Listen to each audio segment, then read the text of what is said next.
Amém. Vamos soltar o cronômetro. Estamos aqui, nesse momento, com nossa irmã Márcia Donata e nossa irmã Elida também, Milena, Andrade Neves. Gente boa, viu? Nosso propósito é vermos as lições 7, 8 e a maior parte da 9, que vai, isso da nossa revista, que estamos vendo ao longo do trimestre. Vamos chamar de Ezequiel, parte 1. Isso aqui vai equivaler ao capítulo 1 ao 33. A parte 2 vai começar mais ou menos do 30 para frente, certo? Há um ponto de eles se cruzam aí, né? No final eu vou explicar o que é. Pronto. Então, Ezequiel, nós vamos dividir o estudo. Na revista são 5 lições. Nós dividimos em 2 partes. Então, a revista propôs 5 lições para ler o livro de Ezequiel. E eu dividi em 2 partes. Parte 1 e parte 2. Hoje nós vamos ver a parte 1. Parte 1 começa com o chamado de Ezequiel. E vai até a notícia que chega a ele de que Jerusalém caiu. Jerusalém foi ferida, caiu. A parte 2 vai começar mais ou menos nesse período aqui com as profecias que Deus dá a Ezequiel às nações que circulam no território de Israel, que ficaram satisfeitas de ver Israel caindo, sendo destruída e ainda sendo levada ao cativeiro. Deus mandou uma profecia para cada uma daquelas nações. E fecha a segunda parte com palavra de esperança, de avivamento. Deus dizendo: eu vou reagrupar meu povo, vou dar um coração de carne no lugar do coração de pedra e colocarei neles em você. Essa vai ser a parte 2. A parte 1, hoje, nós vamos ver realmente muitas situações que é preferível a gente não ver, mas é a realidade da humanidade, as escolhas da humanidade. Então vamos começar, né?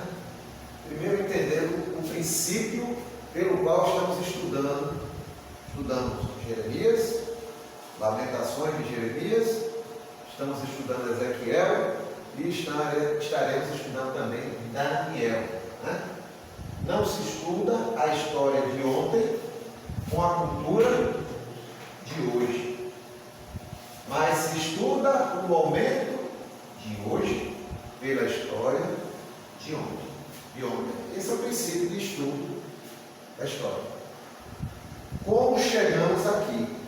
Pronto, eu vou lá atrás e vejo como originou, o que aconteceu, o que deixou de acontecer, quem decidiu, como decidiu, quem influenciou, como o povo reagiu e como foi o desenvolvimento até chegar aqui. Aí eu entendo a minha realidade hoje. É assim que se estuda história. E a Bíblia não vai ficar atrás. Eu tenho que voltar lá atrás, porque eu analisar lá atrás, pela cultura de hoje, por que eles fizeram isso? Por que não sei o quê? Não, lá atrás. Eu me coloco dentro do contexto e analiso e descubro e examino como se chegou até ali, por que decidiram, como decidiram, quais foram as escolhas, quem estava liderando, quais foram as influências, que palavra ouviu, como Deus agiu, que decisão final foi tomada e as consequências que vieram dentro do contexto deles. Eles tinham condições de tomar decisões diferentes? Tinham. Eles tiveram experiência com Deus suficiente para saber que Deus os protegeria? Tinham. Mas por que não optaram por Deus? Por que se afastaram da aliança de Deus? Por que se afastaram de fazer as coisas como Deus pediu? Assim vamos entender. Aí vamos entender também o nosso contexto hoje. Dentro de um contexto semelhante ao que está lá, como é que eu vou reagir? Eu conheço Deus na minha vida, tenho experiências com Deus na minha vida, já ouvi falar alguma coisa de Deus. Deus Aí eu não segui por aquele caminho e eu segui. Qual foram as consequências que eu colhi? Qual foram os problemas que eu enfrentei por causa das minhas decisões? Sofro hoje por causa das minhas decisões passadas? Independente da minha vida com o Senhor, sofro. Sofrendo. Então, eu estou repetindo a mesma coisa. Se eu olhar lá para trás e dizer, rapaz, se o Deus mandou eu ir por aqui, eu vou por aqui, por que eu vou abandonar aquilo? Mas vamos entrar aqui na prática, né? Vamos entrar aqui na prática. Contexto histórico de Ezequiel. Profeta Ezequiel. Um dos maiores livros da Bíblia, né? Isaías viveu 100 anos antes de Ezequiel. 100 anos antes. 100 anos antes. Isaías viveu no período de vários reis. Mas teve um rei específico, Ezequias, aquele que teve a questão do anjo ter matado 185 mil soldados assírios nas portas de Jerusalém. Ezequias esteve doente e Deus curou. Depois que passou tudo isso aí, Ezequias recebeu um comitê, um grupo, representando o governo de uma nação distante de Israel, muito distante. E vieram, souberam, o rei deles soube que Ezequias esteve doente. E mandou presentes, mandou saudações, e bom relacionamento. Para Ezequias receber esse comitê, que era a prática da época, abrir o palácio, mostrar as riquezas, mostrar a história, mostrou o templo, mostrou o ouro do templo, mostrou tudo. Quando o comitê saiu dessa ordenação, foi embora, Isaías chamou ele e disse: quem é esse pessoal? É de uma nação distante e tal, não sei o quê. Era da Babilônia. E Isaías profetizou: não no seu tempo, mas no futuro. Essa nação virá aqui, levará todo o seu ouro, seu mostrou. Jerusalém. Profetizou. Abacuque viveu 20 anos antes de Jeremias. A Babilônia já estava grande, já era um império forte, já estava invadindo, ganhando guerras e tomando territórios. E Abacuque se curvou diante de Deus: Senhor, os caldeus estão vindo igual o mar invadindo a terra. Por onde passa, está adquirindo tudo, está conquistando tudo, destruindo tudo. E vai chegar aqui em Jerusalém, vai chegar aqui em Judá. Senhor, o Senhor nos está vendo, Senhor. Nós vamos sofrer, Senhor. O ímpio e o justo vão sofrer igualmente as mesmas coisas, Senhor. E Abacuque foi sincero, colocou diante do Senhor: Senhor, e aí como é que fica a questão? Chegou Josié. Joseli e Josié. Boa noite, graças a Deus. E aí, a questão, Abacuque colocou diante de Deus. E aí Deus disse: eu sempre vou sofrer, mas o meu justo viverá pela fé. E eu cuidarei deles. Amém. E aí, Abacuque faz aquele cântico no final de Abacuque 3. Né? Ainda que a fogueira não for Deus, não deu seu fruto. E aí vai. O Senhor estará cuidando. Isso há 20 anos atrás. Aí vem Jeremias. Jeremias estava, como eu já fiz aqui, antes das 3 invasões, durante as 3 invasões e após as 3 invasões, quando Jerusalém foi destruída. Então Jeremias presenciou tudo, ele viu tudo. Ele foi aquele que trouxe o último aviso: ainda há tempo de se arrepender. Vocês vão ser levados cativos, eles vão chegar. Deus disse que vocês vão ser levados cativos, mas Deus disse que ninguém morre e a cidade não vai ser destruída, e Deus cuidará de vocês lá no cativeiro. Cabeça dura, ouvido fechado, não ouvi na sua voz. Foi a primeira invasão. Babilônia invadiu, não destruiu nada, mas ganhou a guerra, levou milhares cativos. 10 anos depois, voltou de novo, os reis que eles deixaram lá, mesmo sendo marionete, não obedeceu fielmente ao que o rei da Babilônia mandava, Nabucodonosor II. Voltar de novo, ganhava a guerra, levava outros milhares. Até que veio a terceira, o rei já estava danado mesmo, e a terceira que eu tenho aqui, no ano 586 a.C., e foi a guerra que secou Jerusalém. Jerusalém achou que o Egito tinha ajudado, que não ia vencer o muro, não sei o que, ele ficou um ano e alguns meses de seco, até que o muro eles conseguiram ter uma brecha no muro, levar um pedaço e invadir, destruir o muro. E aí o povo foi levado cativo, só que aí morreu muita gente. Outros fugiram, morreram no caminho, outros foram para o Egito, foram escravizados no Egito. E assim foi a história. E Jeremias presenciou isso tudo, foi aí que Jeremias fez lamentações de Jeremias, quando viu o resultado da sua cidade amada. Quanto aviso foi dado? Nenhum aviso foi ouvido. As consequências. Isso é o contexto do cativeiro. Vou ser sincero, eu nunca tinha estudado cativeiro com essa profundidade, essa largura desse assunto. O antes, o durante e o depois. E o significado do cativeiro. Vamos seguir. Provavelmente, Ezequiel foi ou na primeira ou na segunda invasão, levado cativo. Alguns autores colocam na primeira invasão, junto com Daniel, na mesma turma, né? Por milhares. Outros colocam na segunda. O importante é que ele foi. Na terceira ele não foi. Na terceira ele já estava lá. E a gente vai ver que tem provas disso. Leia aí Salmo 137, 1 a 4. Junto aos rios da Babilônia, ali nos assentamos e choramos, quando nos lembramos de Sião. Sobre os salgueiros que há no meio dela, penduramos as nossas harpas, pois lá aqueles que nos levaram cativos nos pediam uma canção, e os que nos destruíram que os alegrássemos, dizendo: cantai-nos uma das canções de Sião. Como cantaremos a canção do Senhor em terra estranha? Esse é o Salmo 137.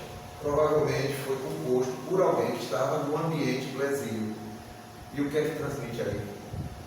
Tristeza, desolação, abatimento. Né? Então Judá, o reino de Judá, era o reino do sul, ficou sob o domínio babilônico. A gente lê na Bíblia, o outro laical, o incrédulo, o que não sabe examinar a Bíblia, está vendo? Cativeiro aí na Bíblia. Isso aí era uma prática comum na época. Uma nação vencia a outra, levava os vencidos cativos. Levava todo mundo? Não. Selecionava os profissionais que eles tinham necessidade. De preferência, jovens, de preferência, saudáveis, para serem escravos lá trabalhando. Você está transformando um império. E as mulheres iam para ser esposas ou concubinas. Todos iam para ser escravos. Então era uma prática comum entre as nações. E a Babilônia já tinha sido escrava uma vez. A Síria foi vencida, mas a Babilônia conseguiu reverter e acabou destruindo a Síria. Então, o cativeiro, Judá saiu de semblante de derrota, derrotada, o Salmo está vindo ali. Foi arrasada, a cidade foi arrasada de Jerusalém, as cidades vizinhas foram arrasadas e destruídas, queimadas e humilhadas. Essa foi a situação de Jerusalém, que representa toda a Judá. E o cativeiro representa o quê? Para quem foi para o cativeiro? A dor da separação da terra natal. Os parentes que ou ficaram arruinados lá nas ruínas, ou feridos, e a maioria mortos. A dor da separação. Aí a gente fala, né? Daniel foi na primeira, né? Meus pais, os pais de Deus, os pais. O que Daniel foi? Jó. Perceberam que ele era bem preparado, foi selecionado para ele. Os pais não eram, ficaram. Ou morreram. Né? Então, o cativeiro promoveu isso aqui. Dor na alma. É fácil.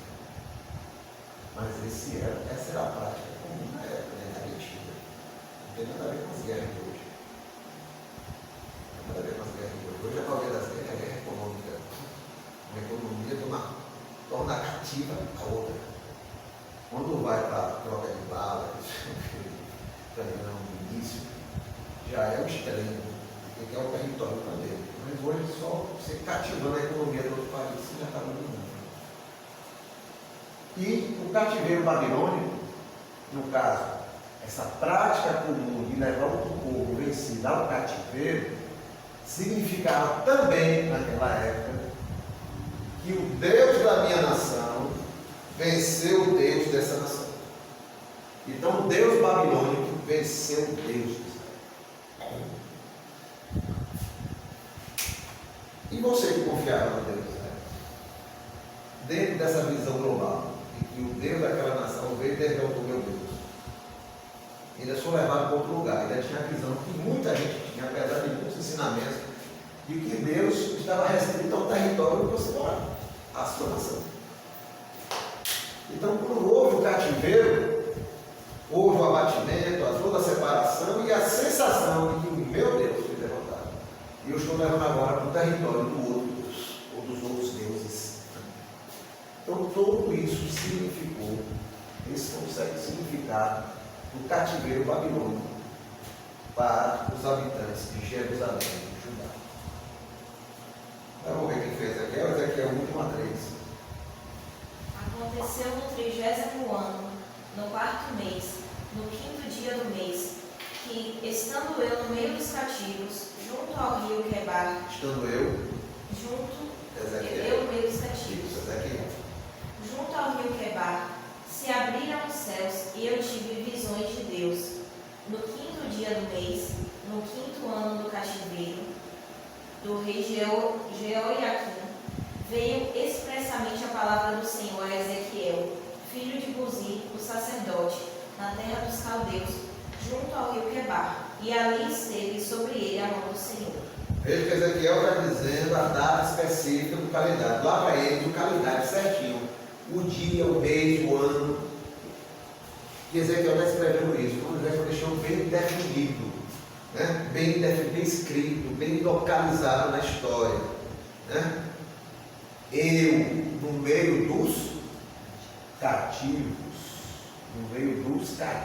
eu estava no meio, lá no cativeiro, junto ao rio Quebar. O que é rio Quebar? Já ouviram falar do rio Eufrates? Tigre e Eufrates, né? Os dois grandes rios da Mesopotâmia. O que fica mais para cima no mapa é o Tigre, o que fica mais para perto de Israel, em direção a Israel, é o Eufrates. O Quebar é um dos afluentes do Eufrates. Então, Ezequiel estava por aqui assim, em uma margem do rio Quebar, agricultura. Né? Era a região de agricultura. Ezequiel significa Deus fortalece. É o significado do nome de Ezequiel, Deus fortalece.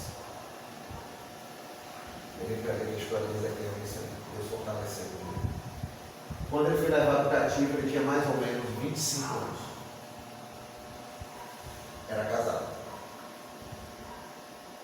A esposa morreu assim que chegou o cativeiro. Porque existe no livro de Ezequiel. Né? Morreu pouco tempo dele. Cada um reage com jeito, né? Ninguém sabe o que aconteceu também, né, com ela. Essa trajetória, né, também, né, caminhando. É porque isso aqui pesa para muita gente. Cada um que tem uma reação diferente. Não se fala de filhos na Bíblia. Né? Pode ser que tivesse, pode ser que não. E eu tempo, né? Saiu da bolsa, não sabia mais nada. Você está escravo. Quando chegou lá para trabalhar, você se assenta. Mas a mente, a alma, até você se acordar, por isso que todas as revelações que ele teve, foi Deus dizendo, eu vou te fortalecer. Para você ser meu profeta, ser meu voz, ser meu atalaia. Né? Ezequiel é de família sacerdotal. Significa o quê? Se ele nasceu numa família de sacerdotes, ele vai ser sacerdote. Então ele estava sendo treinado para ser sacerdote. Como ele tinha mais ou menos 25 anos, faltavam 5 anos para ele ser consagrado sacerdote, que seria aos 30. foi morar no Rio Quebar, ao lado do Rio Quebar, trabalha com agricultura, e ali ele recebeu o seu chamado para profeta. Né? Ele disse aqui, e eu tive visões de Deus nesse dia, nesse momento. Os céus se abriram. Tem que ser algo muito forte. Né? Estou tentando imaginar aqui. Como é que é isso, gente? Toda quebrada. Está todo lascado. Todo esfarelado. E ao lado de outros esfarelados. Rapaz, que tremenda. Eu diria que é um privilégio. E aí? Ezequiel 3, 14 e 17. Meu Deus. Um detalhe aí. Então o Espírito me levantou e me levou, e eu me fui amargurado na indignação do meu espírito. Porém a mão do Senhor é forte sobre mim. E fui a Tel Abibe, aos do cativeiro, que moravam junto ao rio Quebar. E eu morava onde eles moravam.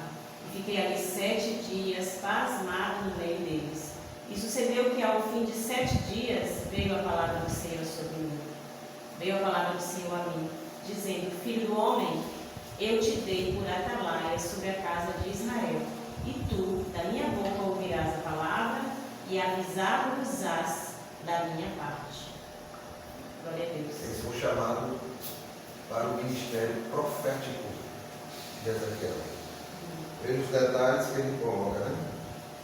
Eu estava no meio dos cativeiros, e eu morava, e eles moravam, você está no meio do povo. Deus chamou Ezequiel, Isaías. A maior parte do ministério de Isaías foi dentro do palácio, que ele conhecia todos os reis, até que veio o rei que matou ele. Jeremias ficou durante o episódio, até a destruição, e depois ficou no meio das ruínas, com o povo que ficou.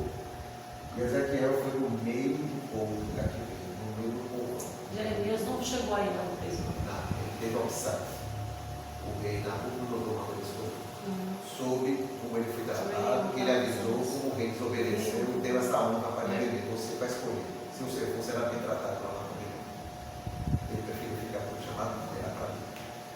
Interessante aí, está falando sobre ele ter uma cerimônia sacerdotal, então a preparação dele era sacerdotal. Deus levantou para ser profeta. Mas a pessoa tem um chamado específico da minha mental, mas o Senhor dirige para outra situação. Era dele, e a gente tem que estar sensível a isso. Né? E ele teve essa visão e ficou ali 7 dias pasmado com o que ele viu e ouviu do Senhor. Tinha que ser algo impacto, né? Algo grandioso. E a gente não teve. Vou ser sincero, muitas vezes eu chorei nesse estudo. E eu dei, e o Senhor falou a mim: Filho do homem, eu te dei por atalaia, por vigia sobre a casa de Israel. E da minha boca ouvirás a palavra e avisá-lo-ás da minha parte. Deus chamou Ezequiel de filho do homem. Vamos enxergar aqui 2 aspectos. Deus está enxergando a humanidade de Ezequiel. Por 2 aspectos. Ezequiel, como todos os outros. Mas não estou escolhendo você para os outros. Estou te capacitando. Missão. Vocês farelaram, Deus esfarelaram, você foi escolhido. Deus viu algo amar nele, no coração dele, visão, desejo de servir. Deus não escolhe ninguém. E olha a partir daqui. Olha a partir daqui. Quantos sacerdotes foram? Ezequiel foi escolhido. Então, viu, escolheu um para representar. E viu outro aspecto. A humanidade de Ezequiel. Você precisa ser fortalecido. Então, quando Deus chama ele de filho do homem, ele está enxergando a realidade de Ezequiel. Vai trabalhar a partir da realidade de Ezequiel. É minha criatura. Mas eu estou com ele. E vou capacitar. E vou fortalecer. Deus fortalece. Essa é a nossa vida. Né? Amém. Esse é o conflito, né? Deus e a minha humanidade diante dele. E a minha humanidade diante de Deus. Não temos que enxergar isso no dia a dia da nossa vida. Ele nos enxerga. E nós temos que enxergar ele com Deus. Vamos caminhando. O início do ministério. Como a gente falou agora. Deus muda. 30 anos sendo treinado para ser sacerdote. Deus não vai ser profeta. A tua experiência como sacerdote é boa. Você aprendeu muita coisa. Você vai ser meu profeta. Você vai ser atalaia sobre a casa de Israel. Qual é a função do atalaia? Está vigiando, chamar a atenção para algum problema, o inimigo está chegando, o problema está acontecendo, alertar a todos, ser atalaia, ser aquele que está olhando de cima e poder ajudar aquele, socorrer, avisar a tempo. Então você vai ser atalaia sobre a casa de Israel. Isso que, quando ele completou 30 anos, foi levado aos 25. 5 anos depois que ele já estava lá, Deus mudou o chamado dele. Estamos prontos para esse tipo de mudança? Meu Deus. Minha vida está toda certinha. Ele não, você vai para cá. Meu Deus. Você vai para cá. Senhor, eu escutei para isso, mas não é você aqui, não. É aqui. Já estamos prontos para isso. E eu te chamei para ser profeta, para lá e sobre a casa de Israel. Mas Deus deu a Ezequiel uma visão da sua glória. Vamos ver aí? Ezequiel 1, 26, 28. E por cima do firmamento, que estava por cima das Vamos suas prestar atenção cabeças, nessa visão que ele teve. e por cima do firmamento, que estava por cima das suas cabeças, havia algo semelhante a um trono que parecia de pedra de safira. Vai E sobre semelhante? Semelhante a um trono que parecia de pedra e de safira. É porque esses versículos aí, eu coloquei, são 3 versículos. Mas, na verdade, você tem que ir no caminho quase todo para entender isso aqui. Você não vem cá. Caminho 1, 26 a 28.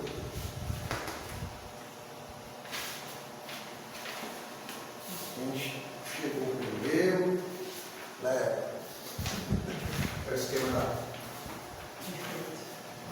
Semelhante a um trono que parecia de pedra de safira, e sobre esta espécie de trono havia uma figura semelhante a um homem, na parte de cima sobre ele, e via como a cor de âmbar, como a aparência do fogo pelo interior dele ao redor, desde o aspecto dos seus lombos e daí para cima, e desde o aspecto dos seus lombos e daí para baixo. Vi como a semelhança de fogo e um resplendor ao redor dele, como o aspecto do arco que aparece na nuvem no dia da chuva, assim era o aspecto do resplendor em redor. Este era o aspecto da semelhança da glória do Senhor. E vendo isto, cai sobre o meu rosto, e ouvi a voz de quem falava. O que Ezequiel viu aí? Ezequiel viu, vamos dizer, como se fosse uma plataforma, um tipo assim, vou tentar traduzir, porque a visão é muito complexa. Dentro dessa plataforma tinha como se fosse 4 rodas, e essas rodas que estavam aqui, na verdade esses pilares eram 4 criaturas, uma grudada na outra, com rostos, os rostos assim, e eles se viravam e estavam sempre cantando, todos. E em cima dessa plataforma tinha um trono. Em cima desse trono tinha uma figura parecida de um homem. E ele era semelhante a Deus. E ele viu nessa visão como se esse conjunto aqui, tem muitas coisas que ele escreve, eu estou aqui só pegando o principal. Ele descreve essa carruagem, esse trono, chegando da Babilônia. Como se estivesse chegando e ia aterrissar. Ele teve essa visão. A visão de que a glória de Deus estava chegando ali, aonde eles estavam. O que isso significa para eles? Deus está em qualquer lugar, Ezequiel. Eu não estou só lá em Jerusalém. Eu estou aqui também no meio do meu povo. Ontem a gente viu lá, Israel, lê um texto de Jeremias, que Deus diz a Jeremias: Jeremias, você está vendo aquele cesto de figos, todos bons, com capês, saudáveis, bonitos. Você está vendo outro cesto? Só figos estragados, figos que fazem mal, da vontade de destruir. Meus filhos bons, eu vou levar para a Babilônia e vou cuidar deles lá. Os filhos ruins vão ficar aqui e vão enfrentar a destruição. Ezequiel tem a visão que a glória de Deus estava chegando. Guardem essa visão. Guardem, eu já falei ainda mais 2 vezes sobre essa visão. A glória de Deus estava chegando no cativeiro para estar junto com o seu povo. Deus estava chegando na Babilônia e mostrando: eu estou em qualquer lugar. Onde estiver meu Deus. Glória, vocês sentem a presença dele. Ele está aqui. Como é que eu precisava ver isso? Porque por mais hoje a gente estudar isso aqui na igreja, é bonito, simples, não, eu estou em qualquer lugar, eu estou em qualquer lugar, simples, me presente. Mas naquele tempo, cada um tinha que ter sua experiência no seu coração. Ezequiel está tendo a visão naquele momento da onipresença do Senhor. O Senhor está aqui. E vai governar a partir daqui.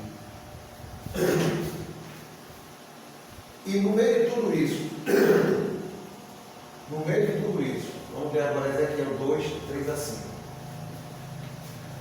Ezequiel 2, 3 a 5.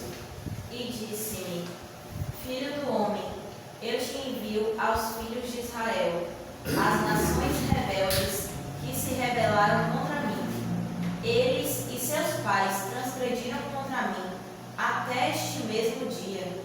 E os filhos são de semblante duro e obstinados de coração. Eu te envio a eles e lhes dirás: assim diz o Senhor Deus. E eles, quer te ouçam, quer deixem de ouvir, porque eles são casa rebelde, hão de saber, contudo, que esteve no meio deles um profeta. Eles vão saber que esteve no meio deles um profeta. Ele está dizendo: você vai falar as minhas palavras no meio de um povo, olha a missão, rebeldes e de coração duro. E eles têm que saber que no meio deles teve um profeta, ouvindo ou não. Eles vão saber que teve um profeta no meio deles. O que é rebelde? Submisso, desobediente. Obstinado, né? Ele falou também. Coração duro, sensível. Nada modifica a minha vida. Não sei nada não. Não quero saber disso não. Ele está dizendo: você vai para esse povo aqui, não? Falar as minhas palavras. Essa é a tua missão. Parecida com Jeremias, né? Só que Jeremias já estava num contexto mais degradante, né? Pois é, eu estava pensando aqui agora sobre isso mesmo, sobre a situação de Jeremias, porque a profecia é: eu vou deixar o pior e vou levar o que vou, né? E Jeremias, assim por si mesmo, se escolhe ficar no pior. E menina, como esse homem sofreu, meu Deus, quanto amor pareceu por essa nação.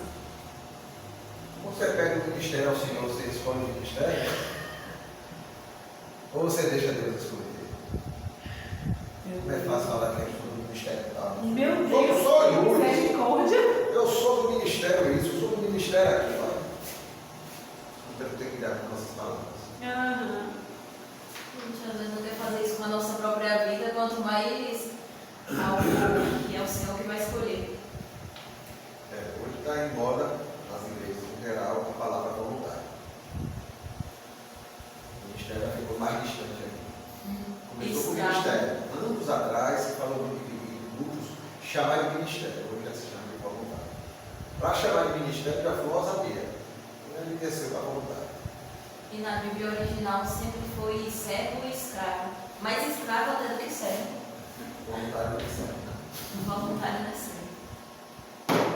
No capítulo 4 e 5, Deus manda Ezequiel avisar no cativeiro sobre o que estava ocorrendo em Jerusalém. Vamos nos situar.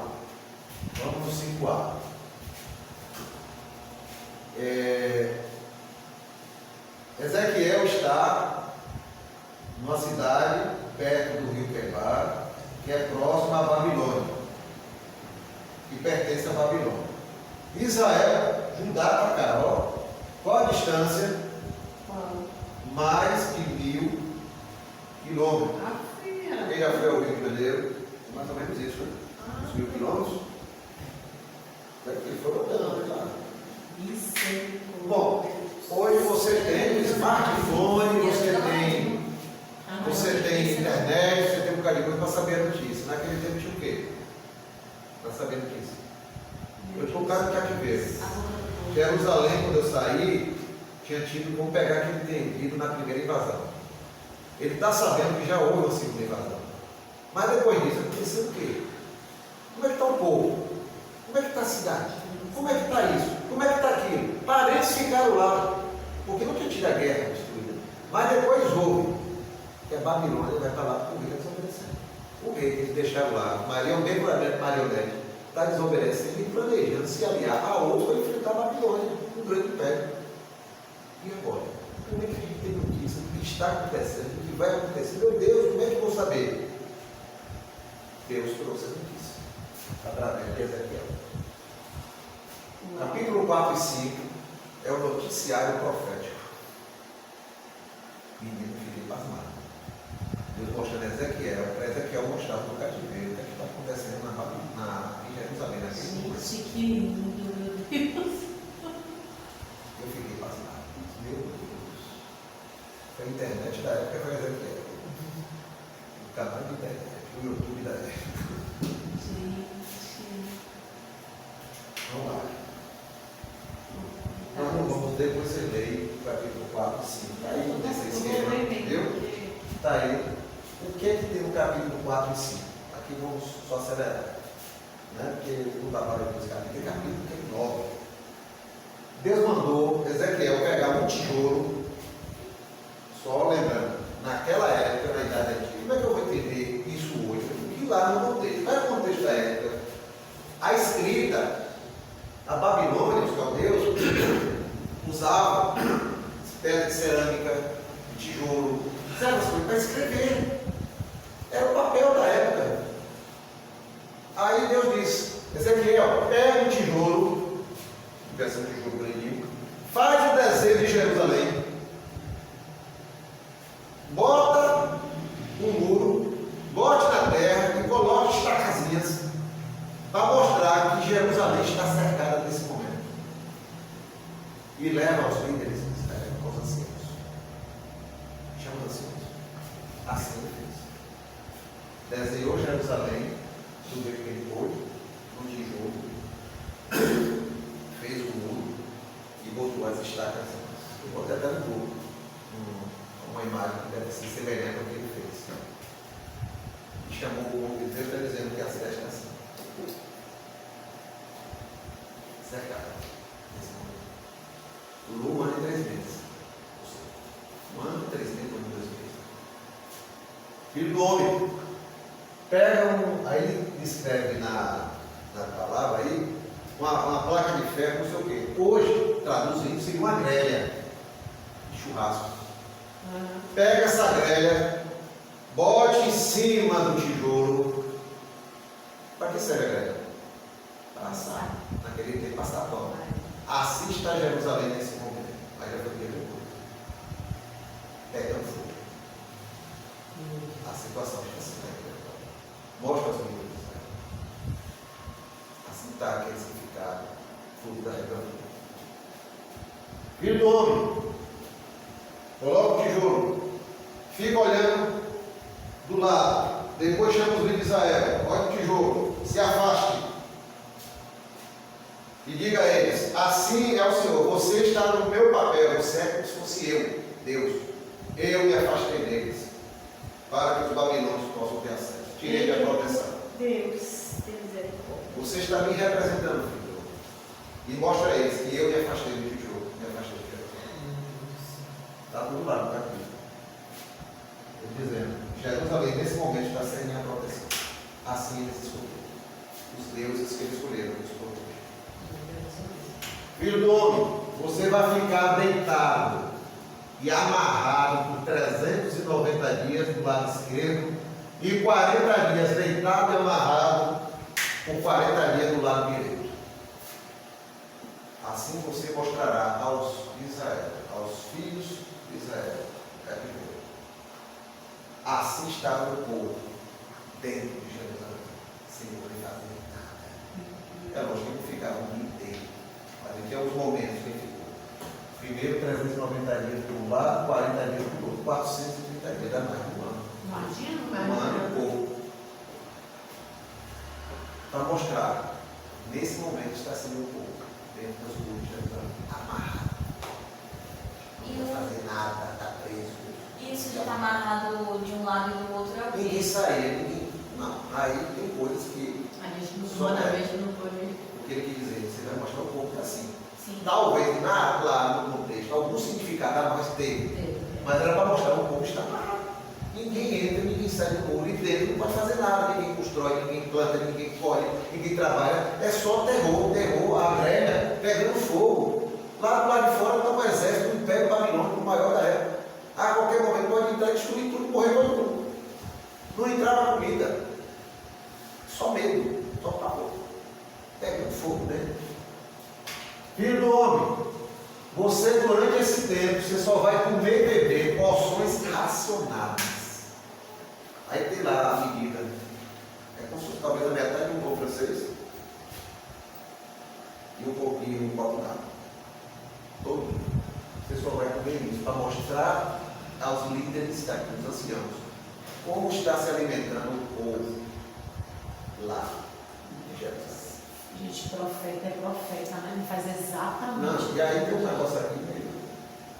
Você vai assar o pão com estrume de gente. Para eles verem a dificuldade que estava ali. Eles estão matando animais, tem gente comendo até os filhos. Ele reclamou. Se ele não reclamar, você ia ter que comer. Ele reclamou. Daí ele mandou trocar por estrume de gado. Rapaz, foi legal que esse aqui é o Senhor. Mas a gente tem que fazer isso também, né, nosso Aí ele amigo? mandou trocar por estrume de gado. Mas mesmo assim, ao Mas ainda é estranho. mas era para as pessoas verem a situação que o povo estava em Jerusalém. Filho do homem, raspe seu cabelo. Misericórdia, Jesus. Divida em 3 partes. Vamos ver aí? Ezequiel 5:12. Uma terça parte de ti morrerá de peste. Hã? Uma terça parte de ti morrerá de peste, e se consumirá de fome no meio de ti. E outra terça parte cairá a espada em redor de ti. E a outra terça parte espalharei a todos os ventos, e desembainharei a espada atrás deles. Ele mandou dividir o cabelo em 3 partes. O cabelo já está comprido.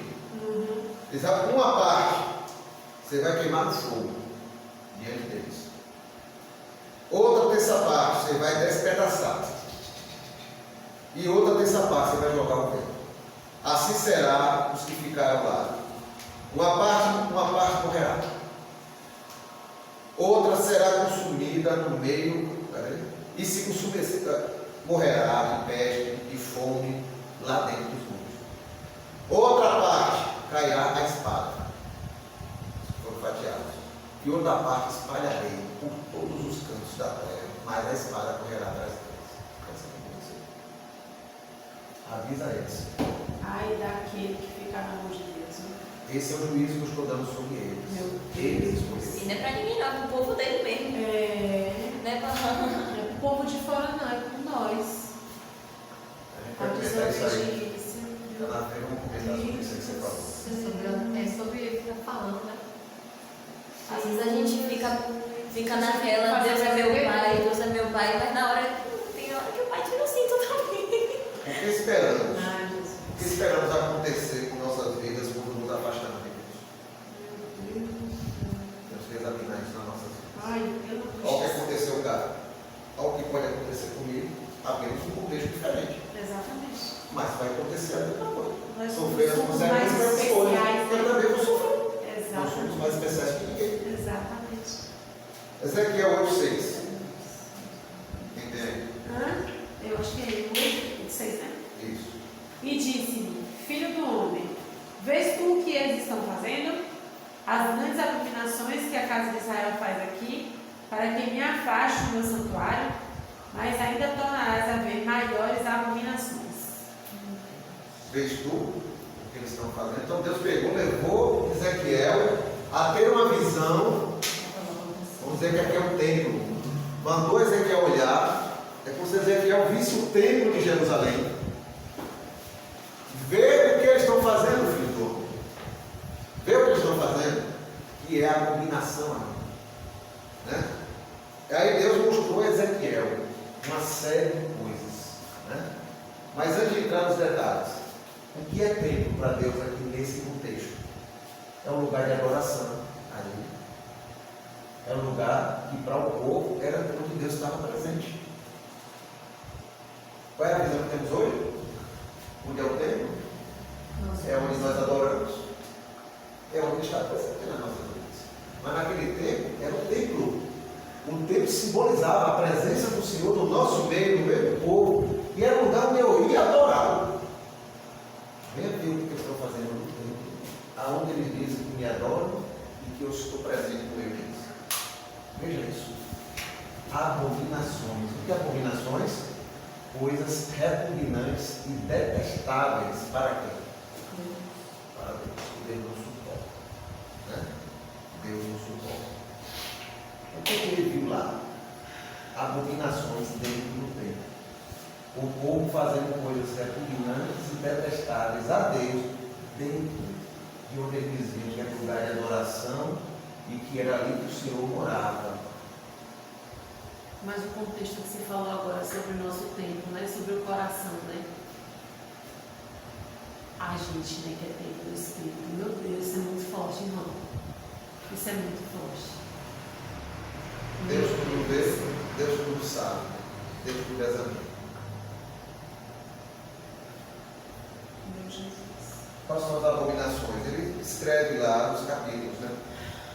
Entre eles está culto às imagens de escultura, ele botou lá Ezequiel para ver. O templo de Jerusalém chegou ao ponto de ser lugar de outros deuses serem adorados. Lá dentro. Imagens de outros deuses lá dentro do templo de Jerusalém. Aquele que foi consagrado para ser o templo do Deus de Israel. Culto aos astros, como o sol. Aí ele mostra um grupo de sacerdotes adorando o sol. O sol era Deus para várias nações. Eles vieram para o Egito. Lá era Deus o sol. Em outras nações, o sol também era Deus. Eles estão adorando o sol, tá? Adorando os deuses, coisas que eu criei. Minha criação. Cultos a deuses de várias nações vizinhas, ele cita vários deuses que estavam sendo adorados ali. Está aí nas profecias. Eles me trocaram Deus verdadeiro por deuses falsos, deuses de madeira, de barro, de cerâmica. Deus tem um desenho na parede, filho do homem. Eles me trocaram. Deus mostra a ele, aí tem lá um grupo de mulheres fazendo um culto de lamentação ao Deus Tammuz. Esse Deus Tammuz é um Deus babilônico. É um Deus que, quando a agricultura não produzia bem, quando tinha alguma calamidade, eles adoravam, lamentavam esse Deus, entregando, pedindo que tivesse uma melhoria depois. Mas a lamentação era dirigida a esse Deus, porque alguma coisa faltou e ele nos puniu, fazendo com que a agricultura não produzisse bem naquele ano. Elas estão lamentando a esse Deus. Os problemas que estão lá acontecendo, estão lamentando a deuses falsos, procurando deuses falsos. Abominações dentro do templo. O que é que Deus entendeu com isso? Ele diz a Ezequiel: filho do homem, eu não estou sendo lembrado nem adorado no meio deles. Deus não compactua com o pecado. Deus está mostrando: eu estou vendo tudo. Eu estou percebendo tudo. Eu vejo tudo. Eles fazem lá dentro do templo, eles estão escondidos, eu estou vendo tudo. Eu sei o que está no coração deles. Eu sei o que está na mente. Eu sei o que eles fazem dentro das quatro paredes. Está lá. Eu sei o que eles fazem no oculto dentro das quatro paredes. Nem se lembram e nem me adoram. E aí, eu vou pedir que alguém leia aí, Ezequiel 10,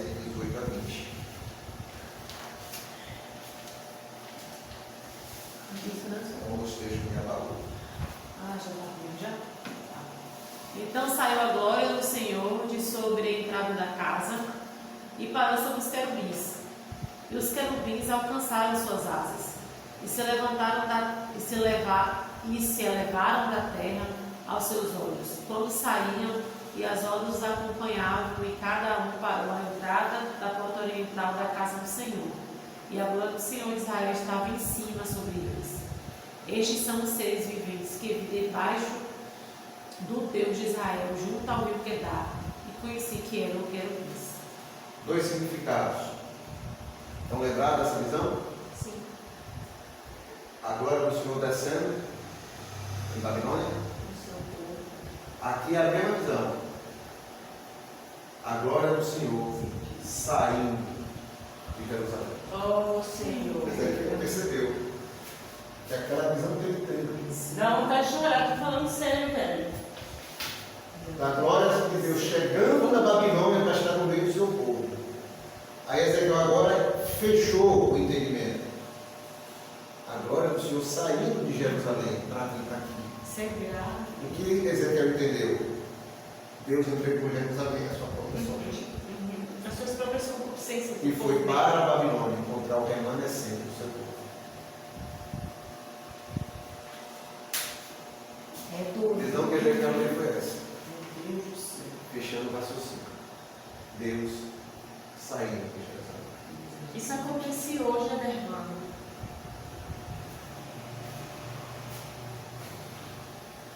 O Senhor busca seu povo. A gente precisa ter um Vida séria de relacionamento com coração. Ele. Intenso, contínuo. Sim.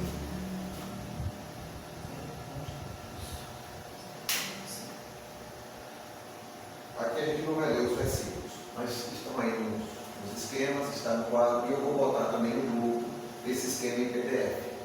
Aqui estão os textos onde estão isso que eu estou citando. O julgamento e o juízo de Deus. Deus diz a Ezequiel: filho do homem, esse é meu julgamento. O que é Israel para mim?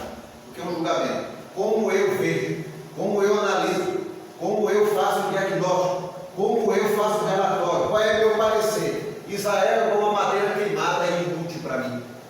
Está lá em Ezequiel 15, 5 e 6. Israel é como um pedaço de madeira. Tocaram fogo ali e ficou aquele bastão ali, todo queimado, virou carvão. Não tem nada de utilidade para mim. Assim Israel para mim agora nesse momento. Israel, filho do homem, é igual uma esposa embriagada pela formosura, que se tornou adulta, se achou tão formosa, foi cuidada, foi amparada, teve seu relacionamento, fez aliança, foi bem tratada, mas a sua formosura fez ela se achar maior do que ela era. E se tornou adúltera no meio daqueles que habitavam ao redor da sua casa. Assim foi Israel no meio das nações onde ela estava. Adulterou com todos os deuses e nações que estavam ao seu redor, porque se achou formosa, forte e capaz. Filho do homem, para mim Israel é um leão. Que leão? Um leãozinho, pequenininho, no meio de várias feras e de vários leões. Alguém foi e cuidou de Israel, cuidou daquele leãozinho, e ele foi pastar, ele foi comer, e ele recebeu cuidado, ele foi protegido, e ele foi crescendo até virar um leão. E aí ele começou a procurar as presas por ele mesmo, se alimentar por ele mesmo, até o ponto de achar: agora eu sou capaz. Mas ninguém foi preso. Para mim, Israel hoje, o leão foi capturado. Tanto faz ele ser selvagem, forte, fraco. Não tem valor nenhum. E já está preso. Aí. Para mim, Israel, filho do homem, é uma videira. Uma videira plantada junto a ribeiros de águas, que dá seu fruto na estação própria, que frutifica, que tem alimento, que tem sombra, que tem isso.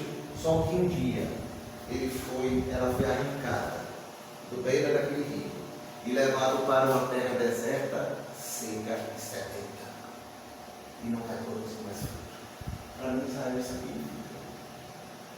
Ezequiel está aqui. Viu aí Ezequiel 23, 36 a 37. Disse-me ainda o Senhor: filho do homem, porventura julgarás tu a Aolá e a Aolibá? É isso aí. Mostra-lhes, pois, as suas abominações, porque adulteraram, e sangue se acha nas suas mãos, com os seus lábios adulteram, e até os seus filhos, que de mim geraram, fizeram passar pelo fogo para o consumir. Sacrificaram crianças a Deus, inclusive reis fizeram isso. O que é que ele está dizendo? Filho do homem, Israel para mim é igual a duas irmãs adúlteras, prostitutas. A mais velha saiu primeiro. Eu sou independente. Foi viver a vida dela novíssima. Depois convenceu a filha mais nova a entrar na mesma vida e ela entrou. Para mim são duas adúlteras, prostitutas. Estão entregues aí as nações. Quem é a filha mais velha, filho do homem? Samaria, a capital da região de Israel do Norte. Quem é a mais nova? Jerusalém. Jerusalém vem depois. Aí esse nome é terceiro. Aolá. Isso. Aí é Samaria e a Olibá é Jerusalém. Ele diz no texto. Que se revela aqui. Então, qual é o meu julgamento? Qual é o meu parecer sobre Israel? É isso aqui, filho. É assim que eu vejo. O que eu devo fazer, filho? Eles que escolheram chegar até. Quantas vezes eu chamei? Quantas vezes eu avisei? Minha longanimidade chegou até aqui, filho. O que é que o Senhor vai fazer? Ezequiel 14, 13 e 14. Filho do homem, quando uma terra pegar contra mim, se rebelando gravemente, então eu estenderei a minha mão contra ela, e lhe quebrarei o sustento do pão, e enviarei contra ela fome, e cortarei dela homens e animais. Ainda que estivesse no meio dela estes três homens, Noé, Daniel e João, eles, pela sua justiça, livrariam apenas suas almas, diz o Senhor, Jesus. Senhor Deus. O castigo, na visão do Senhor, diante disso, o castigo deles é merecido. Eles precisam pagar pelo que estão fazendo. Ainda coloca 3 testemunhas aí. Se esses três homens, Noé, Daniel e Jó, Daniel já era conhecido aqui, ele chegou antes, já estava até pedindo aquela experiência no jogo. Se esses três homens intercederem, eles só vão livrar a alma deles. O castigo é merecido, eles têm que ser castigados. Ezequiel 18, de 20 a 23. A alma que pecar, essa morrerá. O filho não levará a iniquidade do pai, nem o pai levará a iniquidade do filho. A justiça do justo ficará sobre ele, e a impiedade do ímpio ficará sobre ele. Mas se o ímpio se converter de todos os pecados que cometeu, e guardar todos os meus estatutos, e proceder com retidão e justiça, certamente viverá, não morrerá. De todas as transgressões que cometeu, não haverá lembrança contra ele. Pela justiça que praticou, viverá. Desejaria eu, de qualquer maneira, a morte do ímpio? Diz o Senhor Deus. Não desejo antes, não. Desejo antes que se converta nos seus caminhos e viva. Deus é bom? Eu sou misericordioso, filho, mas eu também sou justo. Cada um responderá pelos seus erros individuais. Ninguém pagará pelo pecado da nação. É isso que Deus está falando. Porque havia um provérbio na época que dizia: Milena, eu comi uva verde, bem verde, acho que é uva, né? Não sei se é bem a uva, azeda. Aí eu como, mas é o dente de Milena que sente a acidez. Não. Quem comeu é que vai sentir. Cada um responderá por si. Então, eu peguei, eu que vou responder comigo. Se eu me arrepender, Deus me perdoa. Milena, se ela pecar, ela vai responder por ela. Se ela se arrepender, certamente. É isso que está dizendo. Não tem prazer na morte do Deus. Antes que vivam, mas que se arrependam. Cada um paga o seu próprio erro. Então ele está dizendo: eu cuidarei de cada um. O que é que ele disse lá atrás? Eu justo. É a minha fé. Ninguém vai pagar pelo erro do outro. Ezequiel 20, 35 a 38. e vos levarei ao deserto dos povos, e ali face a face entrarei em juízo convosco. Como entrei em juízo com vossos pais no deserto, na terra do Egito, assim entrarei em juízo convosco, diz o Senhor Deus. Também vos farei passar debaixo da vara, e vos farei entrar no vínculo da aliança. E separarei dentre vós os rebeldes e os que transgrediram contra mim. Da terra das suas peregrinações os tirarei, mas à terra de Israel não voltarão. E sabereis que eu sou o Senhor. Lá no deserto, com Moisés, chega à beira da terra prometida. Já tem quase 2 anos de caminhada. Chegam, mandam 12 espias voltam. 10 espias trazem aquele relatório negativo. O povo se desespera e se rebela e deseja apedrejar Moisés e faz isso e diz porque vocês não trouxeram aqui e bota Deus em dúvida, bota Moisés em dúvida. Deus olha e há uma rebelião terrível naquele momento. Aí Deus diz, volta todo mundo para o deserto. 38 anos caminhando para o deserto. 38 mais 12, 40. Quando chega lá no final, perto de chegar de novo à terra prometida, Deus diz, eu te levei ao deserto para provar o teu coração, para saber o que tinha dentro de ti, se ele obedeceu ou não. E te humilhei, e te fiz isso, está lá, para saber se você ia ser. Provação, né? Levou ao deserto. O que é que Deus está dizendo aqui? E eu vos levarei ao deserto dos povos, das nações. O cativeiro foi um novo deserto. Vou te levar. Tirar da terra, vou te levar ao deserto. E ali, face a face, entrarei em juízo contigo, o povo que foi para o cativeiro. Como entrei em juízo com vossos pais que ficaram em Jerusalém, na terra do Egito. Assim trarei juízo convosco, diz o Senhor Deus. Também vos farei passar debaixo da vara, e vos farei entrar no vínculo da aliança, retornar, e separarei de vós os rebeldes, os que transgrediram contra mim, e só os obedientes. Eu vejo muito eu mesmo. Novo deserto. Eu vejo muito eu mesmo, Senhor. Misericórdia, quando choro que me desespero porque eu caí, Ele me pega de volta e me leva, porque Ele me pune. Ele está dizendo que Ele pune.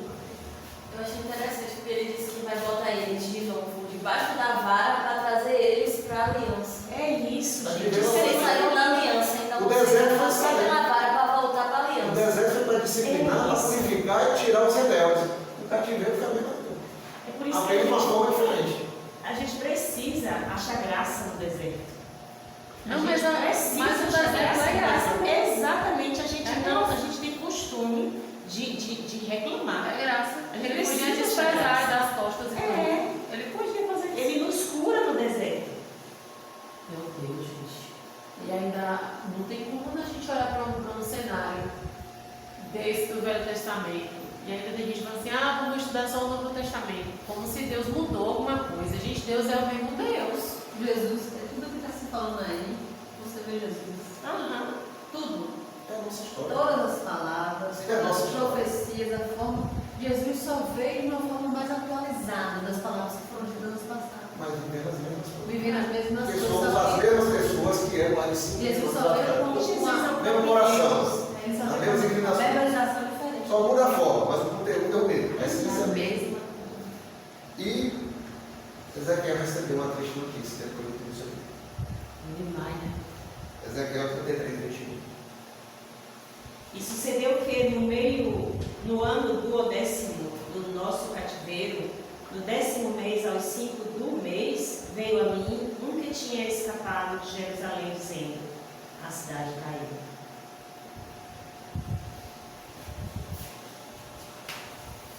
A cidade foi ferida e caiu. Meu Deus, que ele escolheu bater, cacete. Tudo aquilo que foi profetizado aconteceu. Nação inteira. Chegou apenas a confirmação. Até Sião chegar aqui. Devolveu.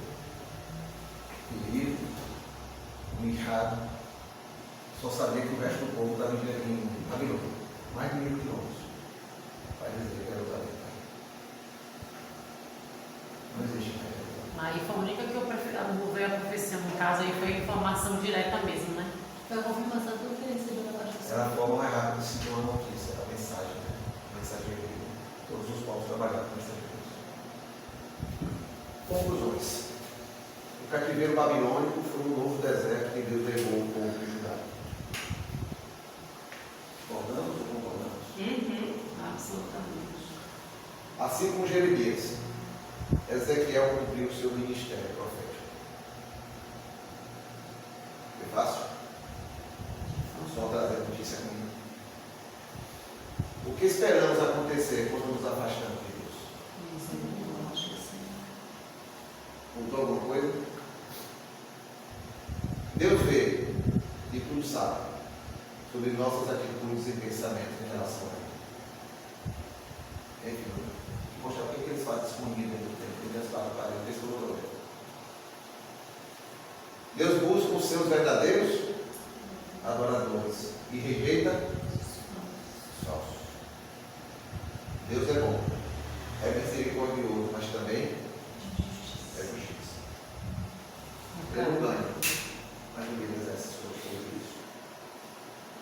Irmãos, essa é a parte 1. Amém. A parte 2, que eu falei logo no início, Deus manda através de Ezequiel uma sentença para as nações vizinhas a Israel, que estavam se julgando vitoriosos, porque viu Israel e o Deus de Israel sendo derrotado depois de séculos eles sendo dominados por Israel. Deus mandou um recado para cada um e tudo aconteceu. E depois Ezequiel vai receber do Senhor palavras de esperança e reavivamento e dar um novo coração e carne a quem tem coração de pedra. Essa vai ser a segunda parte. Creio que vai ser mais saudável. Vai ser mais alegre, mais esperançoso.